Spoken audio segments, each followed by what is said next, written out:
சங்கீத புஸ்தகம் 102:13.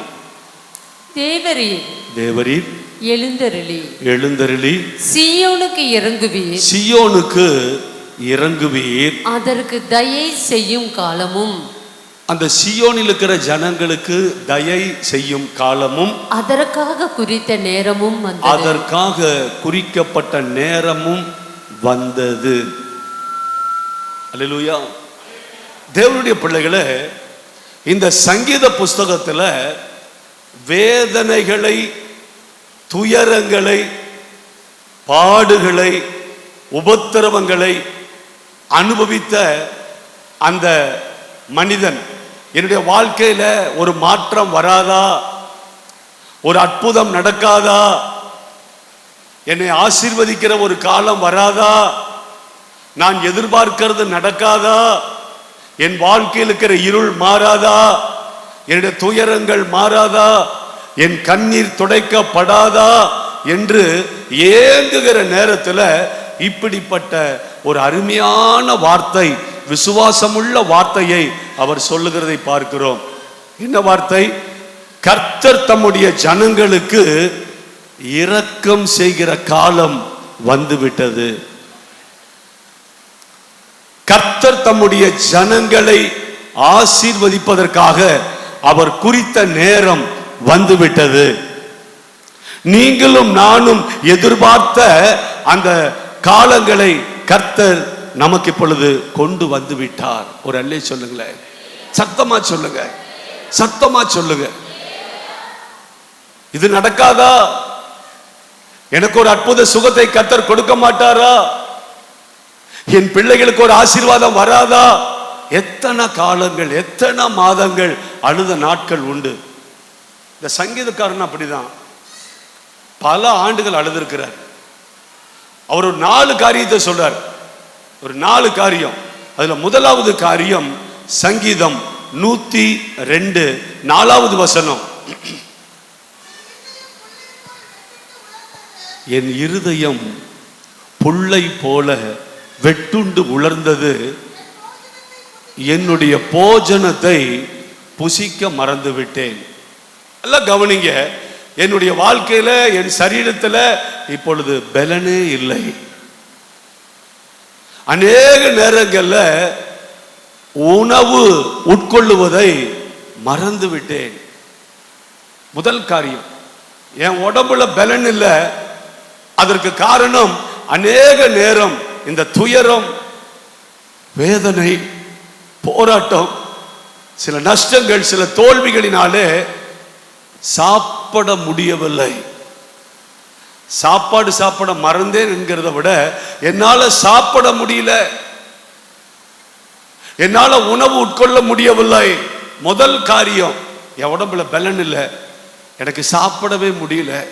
துயரத்தை நினைக்கும் போது, வேதனையை நினைக்கும் போது அநேக நாட்கள் நான் சாப்பிடாம இருந்திருக்கேன். இது முதல் காரியம். 2வது காரியத்தை இந்த சங்கீதக்காரன் சொல்லுகிறார். சங்கீதம் 102:7. நான் நித்திரை இல்லாமல் வீட்டின் மேல் தனித்திருக்கும் ஒரு குருவியை போல இருக்கிறேன். எவ்வளவு வேதனை பாருங்க. நிறைய நேரங்களில் நமக்கு தூக்கமே வருவதில்லை. இன்னைக்கு நிறைய சகோதரிகள், சகோதரர்கள் குடும்பத்தை நினைக்கும் போது, பிள்ளைகளை நினைக்கும் போது, பல வேதனைகள் நமக்குள்ள வரும் பொழுது தூக்கம் வராது. எத்தனை பேருக்கு தெரியும்? அநேகர்கிட்ட போன் பண்ணுவாங்க, பாஸ்டர் எனக்கு தூக்கமே வரமாட்டேங்க. பிரச்சனைகள் அதிகமாகும் போது நிறைய சிந்திக்க ஆரம்பிக்கிறோம். சூழ்நிலைகள் பாதகமாகும் போது சிந்திக்க ஆரம்பிக்கிறோம். நம்ம குடும்பத்தில் தேவைகள் சந்திக்கப்படாம நாளைக்கு என்ன பண்ணுவது அப்படிங்கிற வேதனை வரும்போது நிறைய பேருக்கு தூக்கமே வராது. நான் இல்லை ஜெபம் பண்றேன், ஆண்டவரே தூக்கமே வராட்டி பரவாயில்ல, எனக்கு படுத்தா கண்ணை மூணு அடுத்த தூக்கம் தான், 1 நிமிஷம் தான். சொல்லு, நான் ஜெபம் பண்றேன், ஆண்டவரே எனக்கு தூக்கம் மட்டும் வராவிட்டால் நான் முழங்கால் போட்டு பாடி ஆராதிப்பேன். எனக்கு தூக்கம் வரலைன்னா நான் செய்கிற அடுத்த காரியம் முகத்தை கழுவி ப்ரெஷ் பண்ணிட்டு நேராக மாடியில் அப்படியே பாடி ஆராய்ச்சிட்டு இருப்பேன். கொஞ்ச நேரம் ஜெபம் பண்ணுவேன். இந்தியாவுக்காக, ஹரியானாவுக்காக, என் மனசில் யாரெல்லாம் ஆண்டவர் எனக்கு நினைப்பூட்டுக்கிறாரோ எல்லாம் ஜெபம் பண்ணிகிட்டே இருப்பேன். ஆனால் என்ன பண்ணுற, தூக்கம் 5 மணியால் கண்ணு திறக்க முடிய மாட்டேங்குது. என்ன எந்த கவலையுமே இல்லை, எந்த கவலையுமே இல்லை, எந்த வேதனையுமே இல்லை. நான் அடிக்கடி சொல்லுவேன், என் கவலையெல்லாம் ஆண்டவர் மேலே வச்சதுனால எனக்கு நல்ல தூக்கத்தை கர்த்தர் கொடுக்கிறார். தேவ பிள்ளையில ஒருவேளை உங்களுக்கு யாருக்காவது தூக்கம் வரலைன்னா புரண்டு படுத்துட்டே இருக்காதீங்க. எந்திரிச்சு முழங்கால் போட்டு ஜெபிக்க ஆரம்பிச்சிருங்க, துதிக்க ஆரம்பிச்சிருங்க, 4 பாட்டை பாட ஆரம்பிங்க, ஆண்டவருக்கு நன்றி சொல்ல ஆரம்பிங்க. ஆமைனா. ஆனால் இந்த சங்கீதக்காரன் பிரச்சனை, போராட்டம், வேதனை, கலக்கம், என்னால் தூங்க முடியல. 3வது காரியத்தை அவர் சொல்லுகிறார். சங்கீதம் 102 8ஆம் வசனத்துல வாசிங்க. நாடோறும் என் சத்துருக்கள் என்னை நிந்திக்கிறார்கள், என் மேல் மூர்க்க வெறி கொண்டவர்கள் எனக்கு விரோதமாய் சாபம் இடுகிறார்கள். சில பேர் சாபம் இடுவாங்க, பார்த்திருக்கீங்களா? நம்மளை பார்க்கும் போதெல்லாம் நமக்கு ஒண்ணுமே வராது. கர்த்தர் பார்ப்பார். சில நேரங்களில் சில எதிராளிகளுக்கு முன்னாடி நம்ம அழிஞ்சு போவோம், கெட்டு போவோம், ஒன்றும் இல்லாமல் பார்ப்போம்னு பார்த்துக்கிட்டே இருப்பான். நம்ம நல்லா இருப்போம். அவன் கண்ணுக்கு முன்னாடி கர்த்தர் நம்மளை ஆசீர்வதிச்சுட்டே இருப்பார். நம்ம அழிஞ்சு போவோம்னு நினைப்பான். அவன் முன்னாடி தான் கர்த்தர் நம்மளை உயர்த்தி கொண்டே இருப்பார், பிள்ளைகளை ஆசீர்வதிச்சு கொண்டே இருப்பார். இப்போ அவன் நினைப்பான், கெட்டு போட்டுன்னு நினைச்சு அழிஞ்சா பரவாயில்லையே. ஒவ்வொரு நாளும் நம்மை அவமானப்படுத்துகிறார்கள். சொல்லுங்க, ஒவ்வொரு நாளும் நம்மை அவமானப்படுத்துகிறார்கள். ஆண்டவரே, ஒன்று உடம்புல பலன் இல்லை, 2வது சாப்பிட்றதுக்கு மனசே இல்லை, 3வது தூக்கமே இல்லை, 4வது எப்ப பார்த்தாலும் எல்லா நேரமும் என் எதிராளிகள் என்னை அவமானப்படுத்தி கொண்டே இருக்கிறாங்கப்பா. 4வது காரியம் இதுதான். சில நேரங்கள் ஆண்டவர் ஏன் இப்படி செய்கிறார் என்று நம்மால புரிஞ்சு கொள்ள முடியாத ஒரு சூழ்நிலை. சங்கீதம் 102 9. நீர் என்னை உயர தூக்கி தாழ தள்ளினீர், உம்முடைய சினத்திற்கும் கோபத்திற்கும் நான் ஆளாக மாறிவிட்டேன்.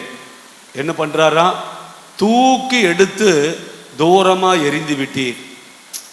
இதுதான் சில நேரங்களில் நம்மளால புரிஞ்சு கொள்ள. தூக்கி எடுப்பாராம், தூரத்தில் எரிஞ்சிருவாராம். நல்லா கவனிங்க. குழியில கிடக்கும் போது நம்மளை தூக்கி எடுத்தார். இப்பொழுது நமக்கு பாட்டு வருது சந்தோஷமா. தூக்கி எடுத்த தேவன் இப்பொழுது என்ன பண்ணாராம்? தூரத்தில் எரிந்து விட்டார். பார்த்தா வேதனை. ஏன் ஆண்டவரை கை விட்டுட்டீரா? நீங்க தானே தூக்கி எடுத்தீங்க, நெஞ்சோட அணைச்சீங்க, எனக்கு அற்புதம் செய்தீங்க, இப்ப மட்டும் ஏன் தூர எறிந்து விட்டீர்? தூக்கி எடுப்பதும் நீங்க தான், தூரத்தில் எரிவதும் நீங்க தான். ஏன் ஏன் ஏன் நம்முடைய வாழ்க்கையில அற்புதம் செய்கிற நேரமும் நம்மளை தூக்கி எடுக்கிற காலமும் இன்னும் வரவில்லை? சங்கீதக்காரர் சொல்றான், நீர் என் மேல இறக்கப்பட்டு விட்டீர், எனக்கு அற்புதம் செய்கிற நேரம் நெருங்கி விட்டது, எனக்கு குறித்த காலம் வந்து விட்டது, எனக்கு இப்பொழுது இரக்கம் செய்ய போகிறீர். ஆனா இன்னும் சில தேவ பிள்ளைகளுக்கு இரக்கம் ஏன் வரவில்லை? தேவனுடைய பிள்ளைகளை அநேக நேரங்கள் ஆண்டவர் நம்மளை உருவாக்க நினைக்கிறார். உருவாகிற வரைக்கும், சொல்லுங்க, நீங்கள் உருவாகிற வரைக்கும் ஆண்டவர் அந்த ஆசீர்வாதங்களை கொஞ்ச நேரம் நிறுத்தி விடுகிறார். இப்பதான் நம்முடைய வாழ்க்கையில சாப்பிட முடியல, உடம்புல பலவீனம், தூக்கம் வரல, எல்லாரும் என்ன அவமானப்படுத்துகிறார்கள். தூக்கி எடுத்த கர்த்தர் தூக்கி எறிந்து விட்டார். என்ன காரணம் என்று சொன்னால், நீங்களும் நானும் கர்த்தருடைய கரத்துல அவர் எதிர்பார்க்கிற விதம் இன்னும் உருவாகவில்லை. சத்தமா சொல்லுங்க.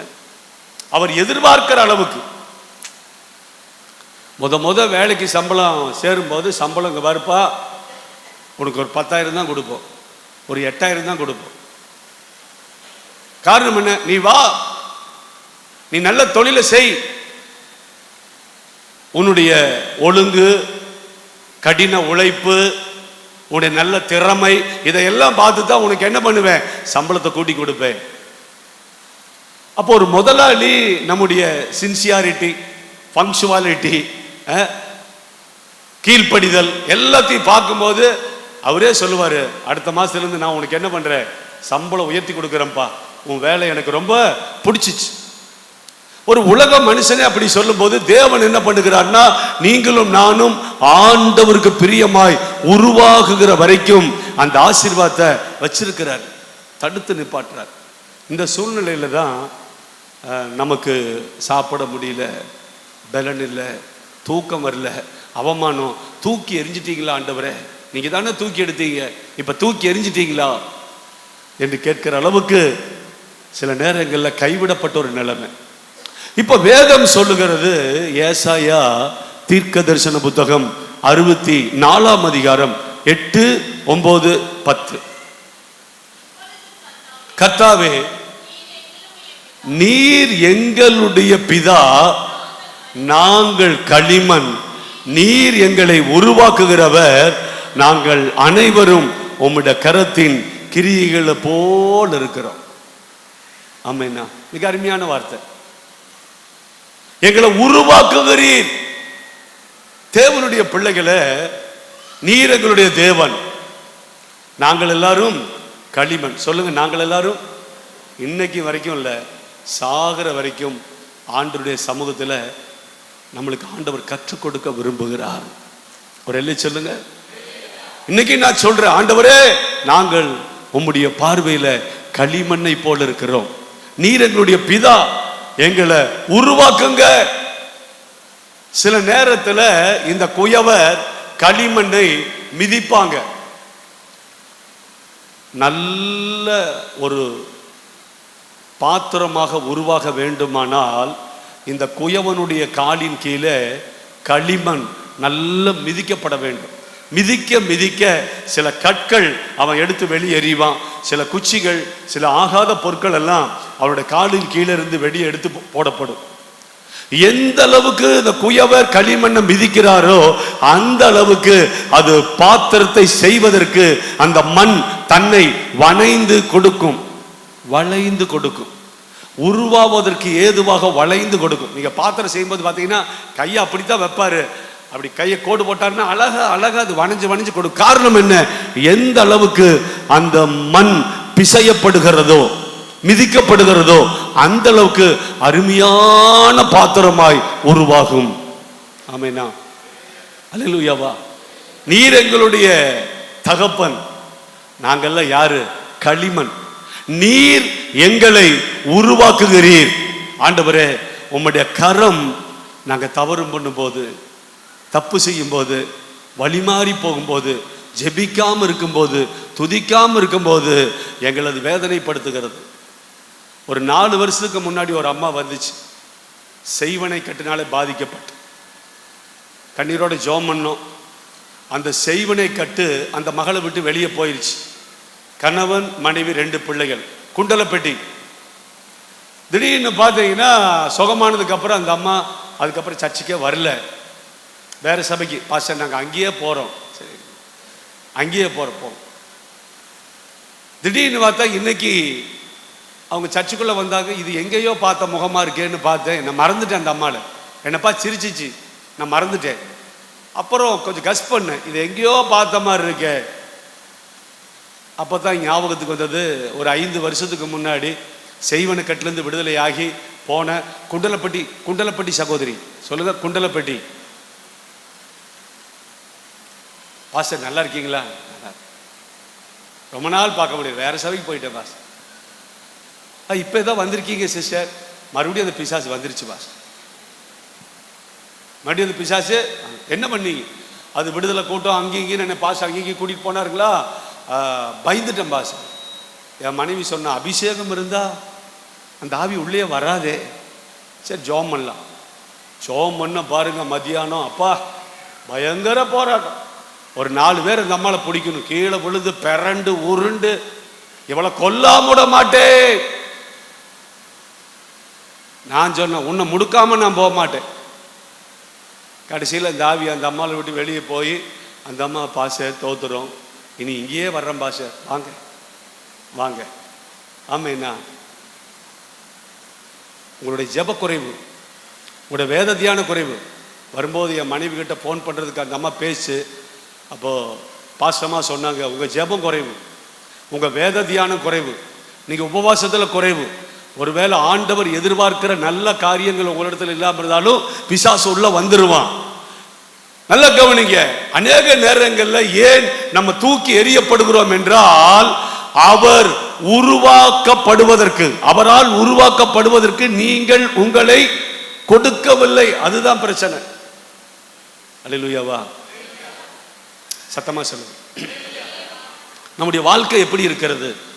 ஆசைப்படுறோம், நான் உயரணும், மேன்மைக்கு வரணும், நான் எதிர்பார்க்கிறதெல்லாம் குடும்பத்தில் நடக்கணும், என் பிள்ளைகள் நல்லா வளரணும், என் குடும்பம் ஆசீர்வதிக்கப்படணும், என் குடும்பத்தில் சமாதானம் இருக்கணும்.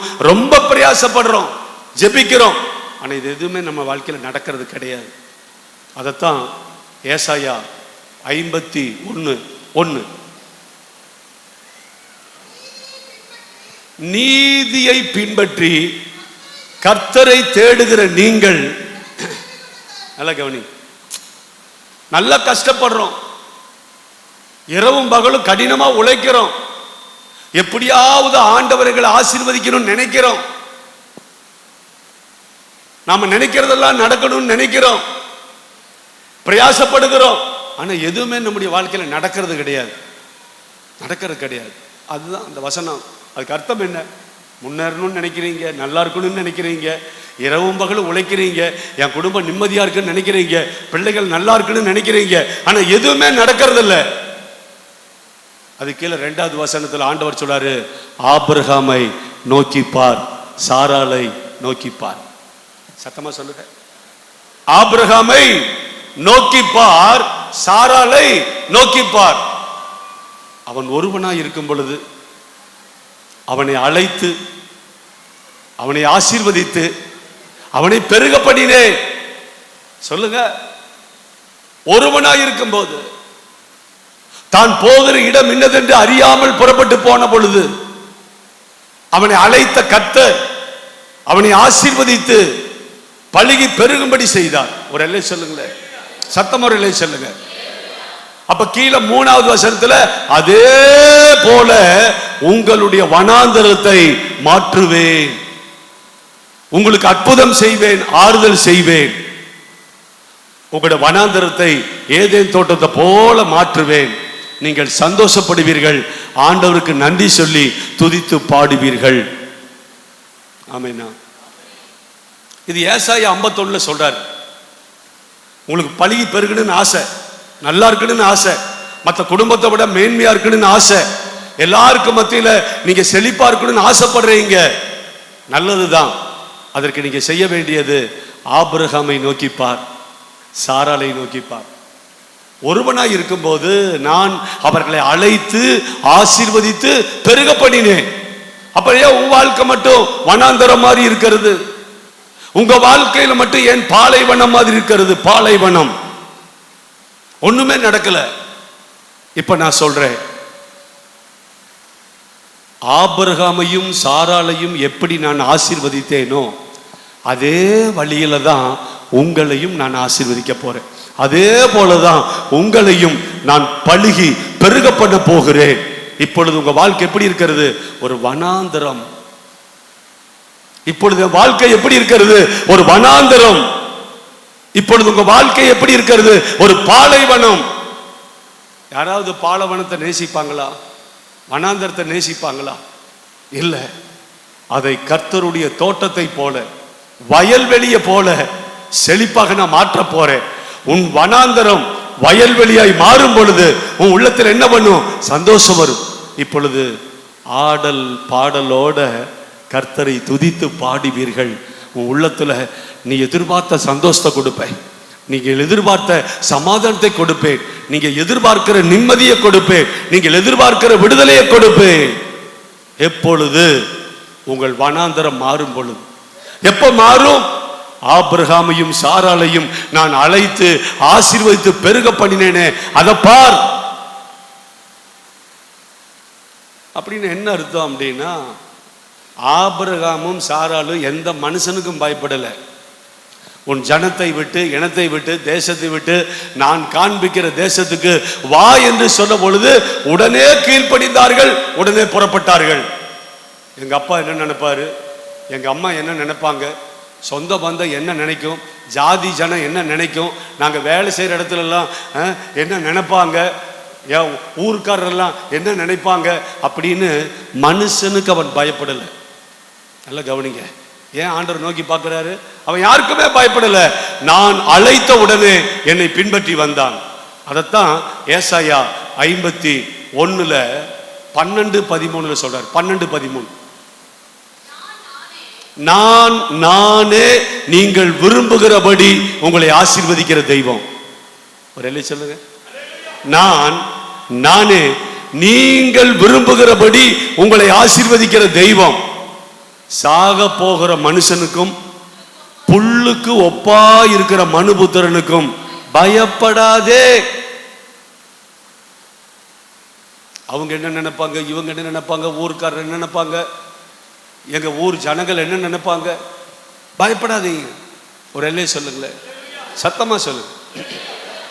நான் ஒரு 35 வருடங்களுக்கு முன்பாக ஒரு கிராமத்தில் குடியிருக்கும் போது அந்த ஊர்ல இருக்கிற ஜனங்கள் எல்லாம் நீ எங்க தெய்வத்துக்கு வரி கொடுக்கணும் அப்படின்னு சொன்ன. நான் சொன்னேன், இப்ப நான் இயேசுவை ஏற்றுக்கொண்டேன், வரி கொடுக்க மாட்டேன். இப்ப நான் கடவுளை அறிஞ்சுக்கிட்டேன், வரி கொடுக்க மாட்டேன். அப்படின்னா இந்த ரோட்ல நீ நடக்கக்கூடாது, இந்த பைப்புல தண்ணி பிடிக்க கூடாது, நாங்க உங்களை ஊரை விட்டு ஒதுக்கி வைக்கிறோம். நான் சொன்ன ரொம்ப சந்தோஷம். ஊருக்காரனால எனக்கு ஒரு பிரயோஜனமே இல்லை. ஏதோ ஒவ்வொரு கிலோ அரிசி கொண்டு கொடுக்குறீங்களா, இல்லை ஆளுக்கு 100 ரூபா கொண்டு கொடுக்குறீங்களா, ஒன்றும் கிடையாது. தண்ணி பிடிக்கூடாது, அவ்வளோதானே. தண்ணி வேணாம். ஒரு சின்ன சைக்கிள் ஒன்று வீட்டில் இருந்துச்சு, எங்கள் அப்பா வாங்கி கொடுத்த சைக்கிள். 8 குடம், பின்னாடி கேரியரில் 4 குடம், இப்படி கிராஸாக 2 வைப்பேன், இப்படி கிராஸாக 2 வைப்பேன். முன்னாடி ஸ்டேரிங்கில் இப்படி 2 குடம், இப்படி 2 குடம், 8 குடம். கிட்டத்தட்ட 10 ட்ரிப் அடிப்பேன் சைக்கிளில், 4 கிலோமீட்டர், 80 குடம் தண்ணி. அந்த சாலு, அண்டா, குடம், தொட்டி எல்லாம் நிரப்பிடும். ஏன் தண்ணி, உங்க தண்ணி எனக்கு வேணாயா, அதற்காக நான் வரியெல்லாம் கொடுக்க மாட்டேன். ஒரு வைராக்கியம். தேவனுடைய பிள்ளைகளை என்னைக்கு நம்ம ஆண்டவருக்குள்ள வருகிறோமோ அன்னைக்கு உங்க வாழ்க்கையில ஆண்டவர் ஒரு தைரியத்தை, ஒரு விசுவாசத்தை, ஒரு உறுதியை எதிர்பார்க்கிறார். என்னைக்கு ஆண்டவரை ஏற்றுக்கொண்டேனோ அன்னைக்கே அறகுறையாவெல்லாம் இல்லை, உண்மையா ஆண்டவர் ஏற்றுக்கொண்டேன். என் வீட்டில் இருக்கிற ஜாதக புஸ்தகத்தை எல்லாம் எடுத்து தீய வச்சு எரிச்சேன். வீட்டில் இருக்கிறதான சில போட்டோஸ் எல்லாம் எடுத்து உடச்சி எரிஞ்சேன். என் வீட்டில் இருந்து போட்டோ கிடையாது, வேத வசனத்தை தான் 2 வீட்டு மாட்டினேன். அன்னைக்கே ஜோசியம், ஜாதகம், சம்பிரதாயம், வாஸ்து, நேரம், காலம், ஜாதகம் எதுவுமே பார்க்க மாட்டேன். ஒன்னா உறுதியா கத்தருக்குள்ள வந்துடணும். அல்லேலூயா சொல்லுங்க, சத்தமா சொல்லுங்க. மனுஷனுக்கு நான் பயப்பட மாட்டேன். எங்க மாமா சொன்னார், இயேசுவை ஏற்றுக்கொண்டா என் வீட்டுக்குள்ள வரக்கூடாதுன்னார். நான் போறேன். உனக்கு நல்லது கெட்டதுக்கு நான் தான் வரணும், வரவே வேண்டாம், எனக்கு கத்தர் வந்தா போதும். ஒரு துணிச்சல் தான். அந்த வயசுல எப்படி அப்படி துணிச்சல், அப்படி வைராக்கியம் எனக்கு வந்ததுன்னு தெரியல. இயேசு கிறிஸ்து எனக்கு கொடுத்தார். ஆமென்.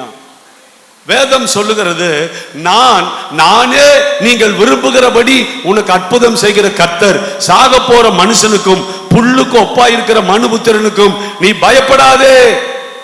வானத்தை விரித்து பூமியை அஸ்திவாரப்படுத்தி உன்னை உண்டாக்கின கர்த்தரை நீ மறக்காதே. அல்லேலூயாவா, சத்தமா சொல்லு. அதுக்கு அடுத்த வசனம் சொல்லுது, இதுவரைக்கும் உங்களை துன்பத்தை கொடுத்த சாத்தான் உங்களை அழிப்பதற்கு திட்டம் போடுகிறான். இடுக்கன் செய்கிறவன் உன்னை அழிக்க ஆயத்தமாகிற போது அவனுடைய கோபத்துக்கு நித்தம் இடைவிடாமல் நீ பயந்துகிட்டே இருக்கிற, பயந்துகிட்டே இருக்கிற. பயப்படாத. ஆண்டவர் சொன்னார், பயப்படாதீங்க. இன்னாருக்கு பயப்பட வேண்டும் என்று நான் உங்களுக்கு சொல்லுகிறேன். சரீரத்தை கொன்று அதற்கப்புறம் ஒன்றும் செய்ய திராணி இல்லாதவனுக்கு பயப்படாதீங்க. அந்த சரீரத்தை நரகத்துல அழிக்க வல்லமை எனக்கு மட்டுமே உண்டு. ஆகவே எனக்கு நீங்க பயப்படுங்க. இன்னைக்கு நாம் என்ன பண்றோம்? கர்த்தருக்கு மட்டும் பயப்பட மாட்டேங்கிறோம், ஆனா எல்லாருக்கும் பயப்படுறோம். ஆண்டவர் சொல்றாரு, யாருக்கும் பயப்படாத, எனக்கு மட்டும் நீ பயப்படு. எப்பொழுதும் கர்த்தருக்கு பயந்திருக்கிறவர்கள் பாக்கியவான்கள். கைகளை தட்டுங்களேன். பிசாசு பார்ப்பாங்க, கொஞ்ச நாள் உனக்கு துன்பத்தை கொடுப்பான். நீ ஆண்டவர் விட்டு விலகறையா இல்லையா? கொஞ்ச நாளைக்கு துன்பத்தை கொடுப்பான். ஆனா அதுக்கப்புறம் என்ன பண்ணுவான் தெரியுமா? உன்னை அழிக்க நினைப்பான், உன்னை அழிக்க நினைப்பான். அதனாலதான் சாத்தான் உத்தரவு கேட்கும் போது ஆண்டவர் ஒவ்வொரு தடவையும் சொல்லுவார், யோபுவின் மேல கவனம் வைத்தாயா? அவனை மட்டும் ஒன்றும் பண்ணிடுறார், அவனை பொண்ணு ஒன்றும் பண்ணிடுறார். ரெண்டாவது முறை போய் சொல்லும் போது அவனுடைய உயரை மட்டும் நீ தொடக்கூடாது. நீ உச்சந்தலையிலிருந்து உள்ளங்கால் வரைக்கும் பருக்களை கொடுக்கலாம், பிள்ளைகள் அடிக்கலாம், ஆனா என் தாசனாகிய யோபுவுடைய உயரை மட்டும் நீ தொடக்கூடாது. கர்த்தர் விடமாட்டார். சகோதரி, பயப்படாதீங்க. செய்வன, ஏவல், மந்திரவாதம் எதுவா இருந்தாலும் உங்களை அழிக்க ஆண்டவர் விடமாட்டார். பயப்படாதீங்க. அநேக நேரங்களில் பிசாசு கடந்த 2 மாசமாவே பயங்கர போராட்டம். நானும் என் மனைவியும் காலையில் உழித்து போயிடுவோம், சாயங்காலம் உழித்து போயிடுவோம். சில நேரத்தில் தூக்கமே இருக்காது, சாப்பாடு இருக்காது. சாயங்காலம் 4 மணிக்கெல்லாம் புறப்பட்டுருவேன் ஜெபம் பண்ணிட்டு. பார்த்தான், இவனுக்கு துன்பத்தை கொடுத்தா இவன் என்னை விட்டு விலகவே மாட்டேங்கிறான், இவனை எப்படியாவது அழிக்கணும். பொள்ளாச்சியிலிருந்து வெள்ளிக்கிழமை காலையில் உபவாச கூட்டத்தை முடிச்சுட்டு இன்னைக்கு ஒரு 3 கிராமாவது வெள்ளிக்கிழமை பார்க்கணும். மூங்கத்தொழுவு, அரசூர், ஜக்கார்பாளையம், கப்பலாங்கரை இன்னைக்கு பார்த்தே ஆகணும். 4 மணிக்கெல்லாம் புறப்பட்டோம். ஜெபம் பண்ணிட்டு புளியம்பேட்டி கேட்ட வந்துட்டு இருக்கிறோம். முன்னாடி பஸ், பின்னாடி நான், எனக்கு பின்னாடி லாரி வந்துட்டு இருக்கோம். கர்நாடகாவிலேருந்து வந்த ஒரு கார்காரன், ஹீரோ ஹோண்டா கார், வேகமாக வந்தான் பாருங்க. ஒரு பைக்கில் அடிக்க வந்து என் மனைவி சொல்கிறான், எப்பா அடிக்க வர்றான். நின்னாலும் பின்னாடி லாரி வரிசையில் போயிட்டு இருக்கு. அவன் பிரேக் பிடிச்சானோ இல்லையோ, இல்லை போதையில் வந்தானோ தெரியல. நேராக வந்து எங்கள் காரில் ஒரே சாத்து. என் மனைவி ஐயோன்னு சத்தம், ஒரே சத்தம். நான் பார்த்தேன், ஸ்தோத்திர ஆண்டவர், நீர் என்னோடு இருக்கும்போது எனக்கு என்ன பயம். அல்லேலூயாவா. இறங்கி பார்த்தேன், காரில் டயருக்கு உள்ளே போய் கிடக்குது என்னோட பேனட்டு, பின்னாடி டோர் ஒடி கிடக்கு, இந்த பக்கம் ஒரு அடி, அந்த வீல் அதில் அடி. இன்னைக்கு என் ஊழியம் பிசாச, இந்த வாரம் இல்லைன்னா அடுத்த வாரம் நான் போக போகிறேன், அதனால நான் சோர்ந்து போக மாட்டேன், என் ஆண்டவரை குறை சொல்ல மாட்டேன். சார் மன்னிச்சுக்குங்க சார், தெரியாமல் ஆயிடுச்சு. உங்கள் வண்டியில் அடிக்கலைன்னா அந்த பைக்கில் போன ஒரு குடும்பமே அழிஞ்சிருக்கு. கணவன், மனைவி, பிள்ளைகள் 3 பேர். அதை திருப்பிட்டு வந்து என்னை ஒரு சாத்துனா பாரு முன்னாடி. நான் சொன்ன இறங்குனது, ஆண்டவர் நமக்கு நன்றி. கரெக்டாக என் மேலே தான் பிரேக்கை பிடிக்கல, நேராக சாத்திக்கிட்டான். ஒன்றுமே ஆகலை, காருக்கு தான் டேமேஜ். நான் ஆண்டுக்கு நன்றி சொன்னேன். ஒருவேளை இந்த ஆபத்துக்கு நீ என்னை பாதுகாத்ததுக்காக நன்றி. இங்கே இல்லைன்னா கூட ஒரு பக்கம் வேற உயிர் கூட போகிறதுக்கான வாய்ப்பு இருந்திருக்கும். ஆனால் என் கர்த்தர் ஒரு சின்ன ஆக்சிடெண்ட்டை கொடுத்து என்னை பாதுகாத்தீரே, உமக்கு ஸ்தோத்திரப்பா. காரை பற்றி கவலை இல்லை, அதை தூக்கி போட்டு வேற காரு வாங்கிடலாம். அதுக்காக என் ஊழியத்தையோ ஆண்டவரை குறை சொல்றதையோ என் உள்ளத்தில் கடுகளவு நான் வைக்க மாட்டேன். ஆண்டவரே உமக்கு நன்றி. நேராக கொண்டு போன துடியலூரில் சார் 1 லட்சம் ரூபா ஆகும். இந்த முன்னாடி பேனட்டை மாற்றணும், உங்களுடைய இதை மாற்றணும், அந்த வீல் அலாய் வீல் அதையும் மாற்றணும், எல்லாம் மாற்றி எவ்வளோ ஆகும்? 1 லட்சம் ஆகும் வச்சுக்க வண்டி. நேராக அங்கேருந்து வீட்டுக்கு வந்துட்டு மச்சனும் காரு வாங்கி, சாரி அண்ணனோட காரு வாங்கி கொண்டு வந்துட்டு, அல்லேலூயாவா. அதுக்கெல்லாம் நான் கவலைப்படவே மாட்டேன், என் ஆண்டவரை குறை சொல்ல மாட்டேன். என் கர்த்தர் அவரிடத்தில் அன்பு கூறுகிறவருக்கு சகலமும் நன்மைக்கு ஏதுவாய் நடக்கும். சாத்தானோ உன்னை கொல்ல நினைச்சான் பாருங்க, இடுக்கன் செய்கிறவன் உன்னை அழிக்க நினைக்கும் போது அவனுக்கு நீ என்ன பண்ணக்கூடாது? பயப்படாதே. ஏனென்றால் ஆண்டவர் சொல்லுகிறார், அவர் நான் யார் தெரியுமா? வல்லமையுள்ள கர்த்தர். ஏசாயா 51:15. நான் தேவனாய் இருக்கிற கர்த்தர் நானே, அலைகள் கொந்தளிக்கத்தக்க சமுத்திரத்தை குலுக்குகிற சேனைகளின் கர்த்தர் என்கிற நாமம் எனக்குள்ளது. அப்படிப்பட்ட ஆண்டவர் தான் உன்னுடைய தேவன். என்ன அருமையா சொல்றார். என் வல்லமை நினைச்சுப்பார், பயப்படாத. உன்னை அழிப்பல்ல, உன்னுடைய தலையில் இருக்கிற ஒரு முடிய கூட பிசாசினால என்ன பண்ண முடியாது, எடுக்க முடியாதபடி நான் பாதுகாப்பேன். ஆமெனா? என் சித்தம் இல்லாம உதிராது.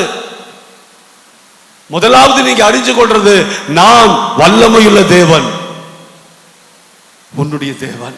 என்ன அழகா சொல்றார், உன் தேவனாய் இருக்கிற கர்த்தர் நான், அலைகளை குலுக்கி கொந்தளிக்க பண்ணுகிற வல்லமையுள்ள தேவன் நான், உன்னுடைய தேவன். பயப்படாத. நம்பர் 1, நீங்களும் நானும் எங்க போனாலும் சொல்லணும், நான் ஆராதிக்கிற தேவன் அவர் வல்லமையில் ஒப்பற்றவர், கடலையை குலுக்கி கொந்தளிக்க பண்ணுகிறவர் என்னுடைய தேவனா இருக்கிறார். நம்பர் 1. நம்பர் 2, ஏசாயா 51:16,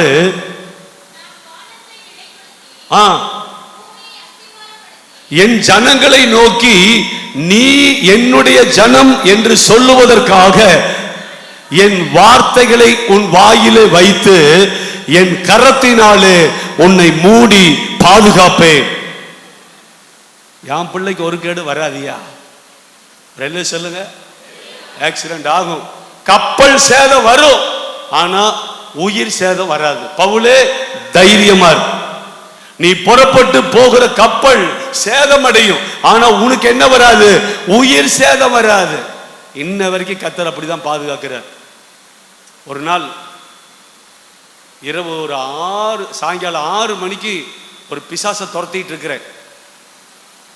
6 o'clock அந்த பிசாசை துரத்திட்டு, அது பயங்கர கோபம். அதுக்கு மேல ஜக்கார்பாளையம் போகணும். 6:30 மணி ஆயிடுச்சு. அந்த அம்மா சொல்லுது, பாஸ்டர் 7 மணிக்கெல்லாம் நீங்க வந்து ஜெபம் பண்ணு. வந்துருவேன், சீக்கிரம் வந்துருவேன். ஆலமரத்து மேட்டுக்கட்ட இருட்டில் போயிட்டு இருக்கும்போது ஒரு கருப்பு கலர் நாய் எங்க வந்து உள்ள போந்துச்சுன்னு எனக்கே தெரியல, தூக்கி எறியப்பட்டேன். பைக் ஒரு பக்கம், அப்படியே தூக்கி எறியப்பட்டு கிட்டத்தட்ட ஒரு 15 அடி இழுத்துட்டே போகுது. நல்லவேளை தலையை தூக்கிட்டு, ஜோப்புல இருக்கிற பேனா ஒரு சைடு தேஞ்சே போச்சு, பாதி கை கீழே இப்படி கிடக்குது, அது உறிஞ்சிட்டு வருது. அந்த ஆலமரத்து மேட்டில் பஸ்ஸுக்கு நின்னவங்க முடிஞ்சான், ஒருத்தன் முடிஞ்சான், செத்தே போனான்டான்னாங்க. பக்கத்தில் வந்தான், தம்பி என்னாச்சு? ஒன்றும் ஆகலை, இந்த கை மட்டும் தூக்க முடியல. பைக்கோட ஸ்டேரிங் வளைஞ்சு கிடக்குது. ஏறி நின்று பைக்கை ஒரு கையில் தள்ளி ஏறி உட்கார்ந்து வண்டியை ஸ்டார்ட் பண்ணி, இந்த கை தூக்கக்கூட முடியல, அவ்வளோ அடி. ஒரே ஒரு கையில் பைக்கை ஓட்டிட்டு நெகமும் அந்த சட்டெல்லாம் கிழிஞ்சு ரத்தம் போயிட்டு இருக்குது. நிறைய பேர் சொன்னாங்க இவன் இதோட செத்தான்னு சொன்னாங்க. நான் சொல்றேன், சாக என் ஆண்டவர் விட மாட்டார். என் வாயில கர்த்தர் வார்த்தை கொடுத்து, நீ என்னுடைய ஜனம் என்று சொல்லி உனக்கு ஆபத்து வரும்போது என் கரத்தினாலே உன்னை மூடி மறைத்து பாதுகாக்கிற வல்லமையுள்ள கர்த்தர் நான், நீ யாருக்கும் பயப்படாதே. இன்னைக்கு இங்க இருக்கிற உட்கார்ந்து இருக்கிற நிறைய பேர் உயிரோடு இருக்கிறது காரணம் கர்த்தர் உங்க மேல வச்ச அன்பு. எப்பவே செத்துருப்போம். நானெல்லாம் அடிக்கடி சொல்லுவேன், 10 முறை செத்துருப்பேன். ட்ரெயின்ல, பஸ் ஆக்சிடென்ட்ல, கிணத்துல தள்ளி விட்டு, அம்பராம்பாளையத்து ஆத்துல முங்கி 10 முறை செத்திருப்பேன். ஆனா ஒவ்வொரு முறையும் என் ஆண்டவரா இயேசு என் கூடவே இருந்து அற்புதமாய் என்னை பாதுகாத்து வந்து கொண்டே இருக்கிறார். பயங்கர ஆக்சிடென்ட். நான் என் மூத்த மகளும் கோபாலபுரத்திலிருந்து வரும்போது ஒரு மயிரிழையில, இந்த பக்கம் லாரி, இந்த பக்கம் பஸ், சென்டர்ல பைக், இப்படி நெருக்கிட்டான். நான் நினைச்சேன் இதோட முடிஞ்சிருமா. கர்த்தர் பார்த்தார், என் கரத்தினாலே உன்னை மூடி மறைத்து பாதுகாப்பேன், உனக்கு உயிர் சேதம் வராது. அவர் வல்லமையுள்ள தேவன், நீங்க ஆராதிக்கிற தேவன். 2வது, தன் கரத்தின் நிழலிலே உன்னை பாதுகாக்கிற தேவன். 3வது, ஏசாயா 51:22,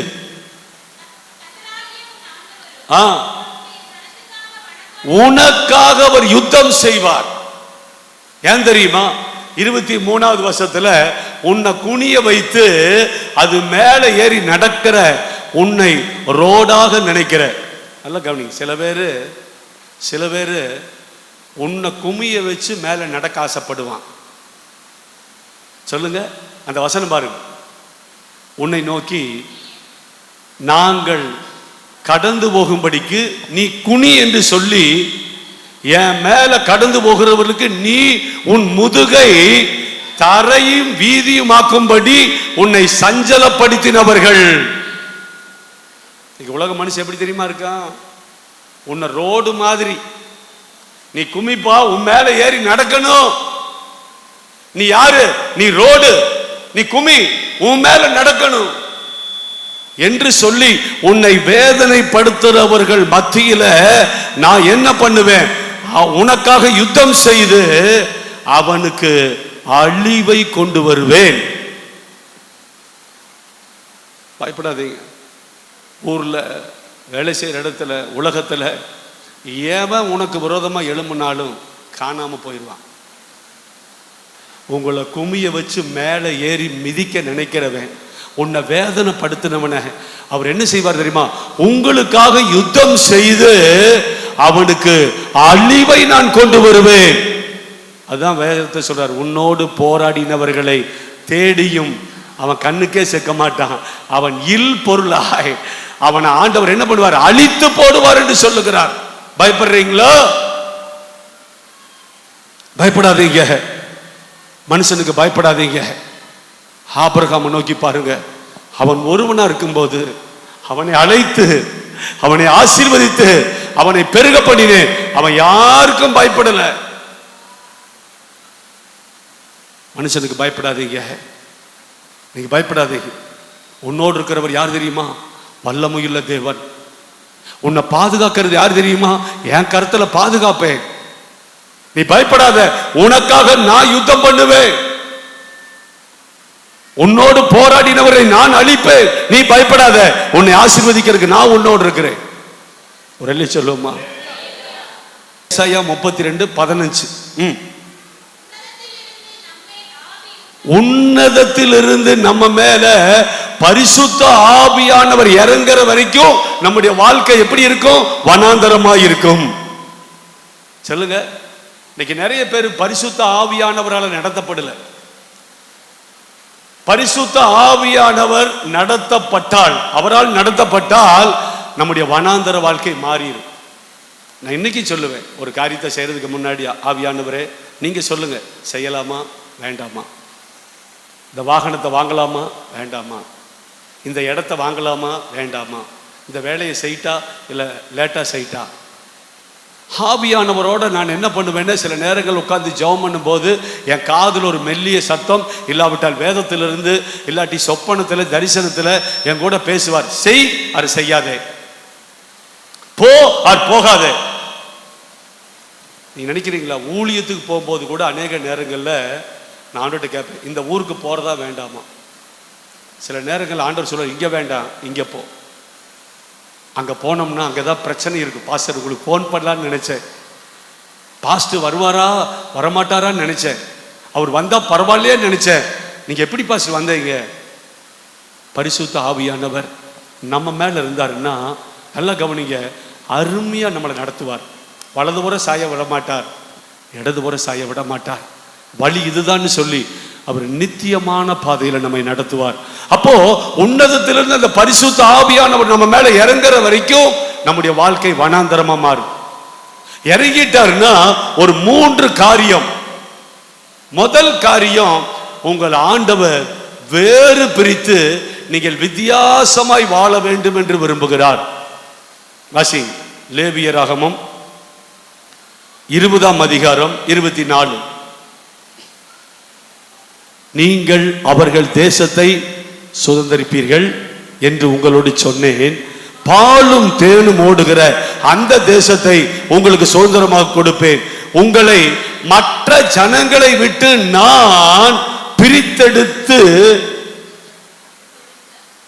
உங்கள் தேவனாகிய கர்த்தர் நானே என்று சொல்லுகிறேன். பிரித்தெடுத்த கர்த்தர். நல்ல கவனி. நம்பர் 1, உங்க வாழ்க்கை ஒரு வித்தியாசமான வாழ்க்கையா இருக்கணும். பிரித்தெடுக்கிறார். நாம் உலகத்துக்குரியவர்கள் அல்ல. பரிசுத்த ஆவியானவர் நமக்குள்ள இருந்தாருன்னா உலகத்தோட மிண்டிலா கூட மாட்டார். நீங்க எஸ்தர் புஸ்தகத்தில் பார்த்தீங்கன்னா ஆமான் அகாசுவரி ராஜாடு சொல்லுவான், நம்முடைய தேசத்தில் 127 தேசத்தில் ஒரு வகையான ஜனங்கள் இருக்கிறார்கள். அவர்களுடைய பழக்க வழக்கங்கள் நம்ம ஜனங்களுடைய பழக்க வழக்கங்களை பார்க்கலும் கொஞ்சம் வித்தியாசமா இருக்கு. அவர்களை விட்டுவிடக்கூடாது.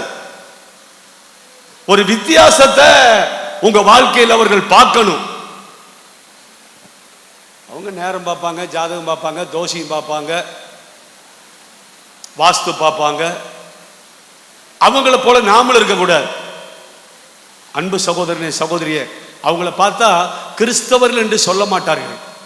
ஆனா உங்களை பார்க்கும்போது உங்க பேச்சு, உங்க நடக்க, உங்க செயல், உங்க எண்ணம், உங்களுடைய இரக்க சுபாவம் இவைகளை பார்க்கும்போது கிறிஸ்தவர்களா என்று உலக ஜனங்கள் உங்களை கேட்கணும். ஒரு வித்தியாசமான வாழ்க்கை வாழணுங்க. ஆமைனா சத்தமா சொல்லுங்க, சத்தமா சொல்லுங்க. பேதுருவை பார்க்கும்போது உன் பேச்சு நீ இயேசுவோட இருந்தவன் என்பதை வெளிப்படுத்துகிறது. எப்படி கண்டுபிடிச்சாங்க? நீ பேசுறத பார்த்தா நீயும் இயேசுவோட இருந்திருக்கிறவனாக இருக்கிறது என்று நாங்கள் அறிந்து கொள்கிறோம். உங்க பேச்சு, உங்க நடக்க, உங்க பார்வை, உங்க வாழ்க்கை, உங்களை பார்க்கிறவன் அவன் சர்ச்சுக்கு போறது தெரியாது, நீங்க கிறிஸ்தவரான்னு கேட்க வைக்கணும். அப்படிப்பட்ட ஒரு வேறு பிரிக்கப்பட்ட வாழ்க்கை வாழணும். உலகத்தோட மிண்டிலா கூடாது. நம்பர் 1 வேறு பிரிக்கப்பட்ட வாழ்க்கை. நம்பர் 2 எரேமியா 24:7. நம்பர் 2 கர்த்தர் நான் என்று நீ அறியும்படிக்கு ஒரு புதிய இருதயத்தை உனக்கு நான் கொடுப்பேன். அவர்கள் என்னுடைய ஜனமாய் இருப்பார்கள். அவர்கள் தங்களுடைய முழு இருதயத்தோடு என்னிடத்தில் திரும்புவார்கள். இன்னைக்கு சொல்லுங்க, நம்முடைய இருதயம் முழுவதுமாய் ஆண்டவருக்குள் இருக்குதா? முழுவதுமாய் முழு இருதயத்தை ஆண்டவர் கொடுக்கிறோமா? பாதி இருதயத்துக்குள்ள உலகம், காவாசி இருதயத்துக்குள்ள பனாசை, ஏதோ காவாசி இருதயத்துக்குள்ள முடிஞ்சா போலாம், இல்லாட்டி வேண்டாம். சொல்லு, எப்படி நம்மளை கர்த்தர் ஆஸ்வதிக்க முடியும்? முழு இருதயமும், என்னுடைய முழு இருதயத்திலுமே ஆண்டவர் தங்கும்படி ஆண்டவர் கொடுங்க. சில தெய்வங்கள் உங்களுடைய முடியை கேட்கும். நான் சின்ன வயசா இருக்கும்போது ஒவ்வொரு வருஷமும் எங்கள் அப்பா பழனி கூட்டிகிட்டு போய் மொட்டையடிச்சு கூட்டிகிட்டு வந்துடுவார். ஸ்கூலில் என்னை கூப்பிட்றத மொட்டையான்னு தான் கூப்பிடுவாங்க, மொட்டை தலையா.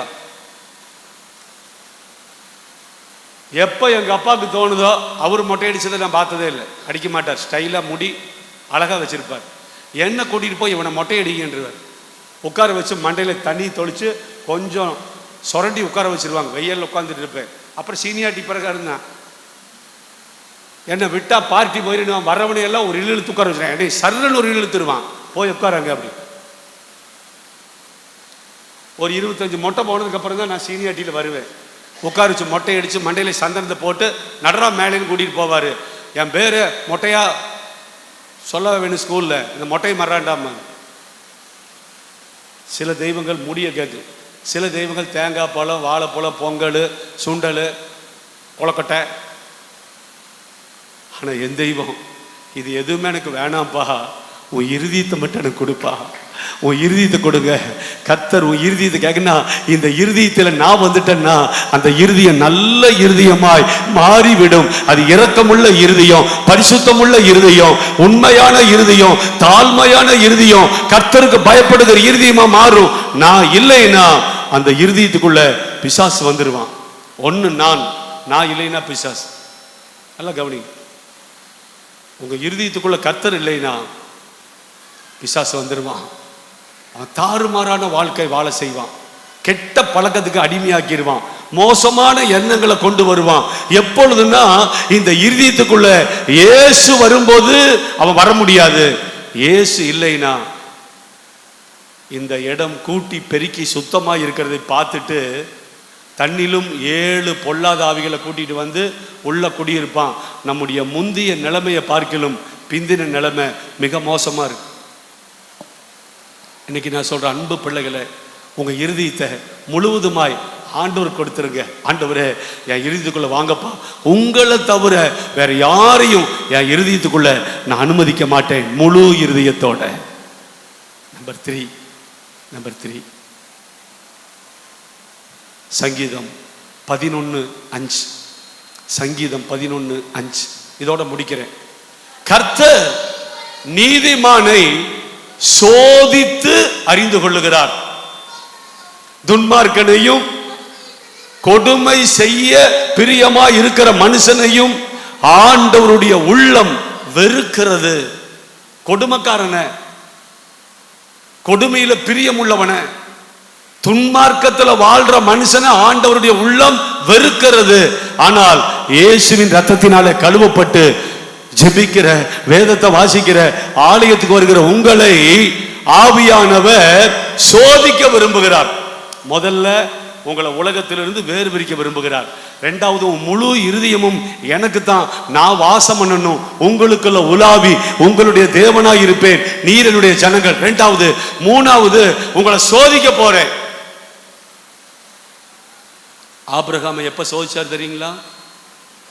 ஆபிரகாமை எப்ப சோதிச்சார் தெரியுமா? 75 வயசுல அழைச்சார், 100 வயசுல ஈசாக்க கொடுத்தார். அவனுக்கு கிட்டத்தட்ட 16 வயதாகும் போது, நீங்க ஆதியாகமம் 24 பார்க்கும்போது கர்த்தர் ஆபிரகாமை சோதித்தார். உன் ஒரே குமாரன் ஈசாக்கை எனக்காக பலியிடு. அவன் தயங்கவே இல்லை. மனைவி கிட்ட சொல்லல, சோர்ந்து போகல, பிள்ளை கிட்ட சொல்லல, நேரா மனைவி கிட்ட சொல்லிட்டு ஈசா கூட்டிட்டு, நானும் என் பிள்ளையாண்டானும் கர்த்தருக்கு பலி கொடுக்க போகிறோம், சோதனையில ஜெயிக்கணும். சத்தமா சொல்லுங்க, சோதனையில ஜெயிக்கணும். சில நேரங்களில் சோதனை ஆண்டவர் கொடுப்பார். சிஸ்டர், நீங்க தோக்குறீங்களா ஜெயிக்கிறீங்களா? ஜெயிக்கணும். ஞாயிற்றுக்கிழமை சர்ச்சுக்கு போலாமா வேண்டாமா? போயே ஆவேன். காலையில் ஜெபிக்கணுமா வேண்டாமா? ஜெபிச்சே ஆவேன். இன்னைக்கு ஒரு 10 அதிகாரமாவது வாசிக்கணுமா வேண்டாமா? வாசிச்சுட்டு தான். கடந்த நாட்கள் உங்களோட சொன்னேன், நான் எப்பவுமே ஒரு 3:30 மணி 4 மணிக்கு எந்திரிக்கும் போது முதல்ல பாத்ரூமில் போய் பிரஷ் பண்ணி முகத்தை கழுவி என்ன ரெடியாக்கிட்டு, அதுக்கப்புறம் தான் ஒரு 1/4 மணி நேரம் கழிச்சு தான் வந்து ஜெபத்தில் உட்காருவேன். அந்த 1/4 மணி நேரத்தை செல்போனை தூக்கிட்டு போயிடுவேன். யாராவது வாட்ஸ்அப்பில் நல்ல செய்தி மெசேஜ் யாராவது இருக்கா, யாராவது ஒரு செய்தி கொடுத்துருக்காங்களான்னு அந்த 1/4 மணி நேரம் பாத்ரூம் உட்காந்து பார்ப்பேன். ஆண்டவர் சொன்னார், முதலாவது தேவனுடைய ராஜ்யத்தையும் நீதியும் தேடு. ஃபர்ஸ்ட் நான் ஆண்டவர்கிட்ட உடனே ஒப்பு கொடுத்தேன், ஆண்டவரே இனிமேல் உங்க சமூகத்துல வந்து ஜெபிக்காம செல்போனை போன வாரம் போறான், தொடவே இல்லை. முதல்ல அப்பா சமூகத்தில் வந்து துதிச்சு பாடி ஆராதிச்சு சபைக்காக, ஜனங்களுக்காக, என் குடும்பத்துக்காக, பிள்ளைகளுக்காக, தேசத்துக்காக, ஊழியர்களுக்காக எல்லாம் ஜெபித்து முடிச்சுட்டு கீழே வந்து பைபிள் வாசி முடிச்சுட்டு அதுக்கப்புறம் தான் இதை ஓபன் பண்ணேன். ஆவியானவர் சொல்லுவாருங்க, உன்னை சோதிக்கும் போது சோதனையில ஜெயிக்கணும். வாசிங்க, ஒரே ஒரு வசனம் நான் முடிக்க போறேன். சகரியா 13:9. சகரியா 13:9. அந்த 3ஆம் பங்கை நான் அக்கினியில போட்டு அவனை உருக்குவேன், சோதிப்பேன், என் பிள்ளைய சுத்தமான வெள்ளியாக மாற்றுவேன். அதற்கப்புறம் என் பிள்ளை ஜெபம் பண்ணுவா, நான் அவனுக்கு பதில் கொடுப்பேன். இப்பொழுது உன்னை பார்த்து கர்த்தர் சொல்லுவாராம், நீ என்னுடைய ஜனம் என்று. நாம கர்த்தரை பார்த்து சொல்லுவோமா, நீர் என்னுடைய தேவன். அல்லேலூயாவா! என்ன அருமையான வசனம். சோதனையில எதுக்கு சோதிக்கிறாருன்னா, என் பிள்ளை கிட்ட ஒரு மாசு கிடையாது, ஒரு குறை கிடையாது, ஒரு தவறு கிடையாது, நீ சோதிச்சு பார். சாத்தான் கிட்ட சொன்னாரா, என்னுடைய தாசனாகிய யோபுவின் மேல் கவனம் வைத்தாயோ, அவன் உத்தமன், அவன் சன்மார்க்கன், அவன் தேவனுக்கு பயப்படுகிறவன், அவன் பொல்லாப்பை விட்டு விலகுகிறவன், என்னை பின்பற்றுகிறவன். நீ சோதிச்சு பாடுறான். எப்போ சில சோதனைகளை நீங்க ஜெயிக்கும் போது உங்களை குறிச்சு ஆண்டவர் வெளியில சாட்சி கொடுப்பாராம். அங்க பாருங்க, வெள்ளியை உருக்குகிறது போல அவர்களை உருக்கி, பொன்னை புடமிடுகிறது போல அவர்களை புடமிடுவேன், அவர்கள் என் நாமத்தை தொழுது கொள்ளுவார்கள். நான் அவர்களுக்கு பதில் கொடுப்பேன். இவன் தான் என் பிள்ளைன்னு சொல்லுவேன். இவர்தான் என்னுடைய தெய்வம் என்று என் ஜனங்கள் சொல்லுவார்கள். உலகத்துக்கு உங்களை காட்டுறதுக்கு தாங்க. சோதி, என் பிள்ளை சோதிச்சுப்பார். ஜெபத்தை நிறுத்த மாட்டான், பரிசுத்தத்தை விட மாட்டான், உண்மையா என் பிள்ளை இருப்பான், கர்த்தருக்காக வைராக்கியமா இருப்பான், எங்க போனாலும் என் பேரை காப்பாத்துவான். எதுக்கு தெரியுமா? நான் சோதிச்சு பார்த்து என் பிள்ளை சுத்த வெள்ளி சுத்த தங்கம் என்று உலக ஜனங்களுக்கு நான் நிரூபிச்சு காட்டுவேன். சோதிக்கப்பட்ட பின்பு என் பிள்ளை ஜெபம் பண்ணுவா, நான் உடனே பதில் கொடுப்பேன். அவன் சொல்லுவான், என் கர்த்தர் நல்லவர். நான் சொல்லுவேன், என் பிள்ளை நல்ல பிள்ளை. நான் சொல்லுவேன். ஹல்லேலூயாவா, ஹல்லேலூயாவா. தேவனுடைய பிள்ளைகளை, இதுவரைக்கும் பாடு, இதுவரைக்கும் கஷ்டம், இதுவரைக்கும் உபத்திரவம், இதுவரைக்கும் கண்ணீர். ஆனால் வேதம் சொல்லுகிறது, என் ஜனங்களுக்கு அற்புதத்தை செய்கிற நேரம் நெருங்கி விட்டது. இப்பொழுது என் பிள்ளைகள் மேல நான் இரக்கம் வைத்து விட்டேன். என் பிள்ளைகள் அற்புதத்தை காணுகிற காலத்தை, நான் குறித்த காலத்தை இப்பொழுது கொடுத்து விட்டேன். நடக்க போகுது. எத்தனை பேர் நம்புறீங்க? வேலை இல்லாதவங்களுக்கு வேலை, வீடு நிறைய பேர் கட்ட போறீங்க, குடும்பத்துக்குள்ள சமாதானம் பெருக போகுது. உங்க பிள்ளைகளை குறித்து, மருமக்கமார் குறித்து நீங்க என்ன நினைக்கிறீங்களோ அது கர்த்தர் நிறைவேற்ற போகிறார். உன் உள்ளத்துல நீ விரும்புகிற சமாதானத்தை கர்த்தர் கொடுக்க போகிறார். சீயோனுக்கு தயவு செய்கிற காலம் நெருங்கி விட்டது. நான் அவர்களுக்கு ஆறுதல் செய்வேன். அவர்களுக்கு குறித்த காலம் வந்து விட்டது, வந்து விட்டது. நம்புங்க. இந்த 6வது மாசம் கடைசி வாரத்துல ஆண்டவர் நீங்கள் எதிர்பார்க்கிற, ஏங்கி கொண்டிருந்த, கலங்கி கொண்டிருந்த, விரும்புகிற எல்லா நன்மைகளையும் கர்த்தர் கொடுக்க போறார்.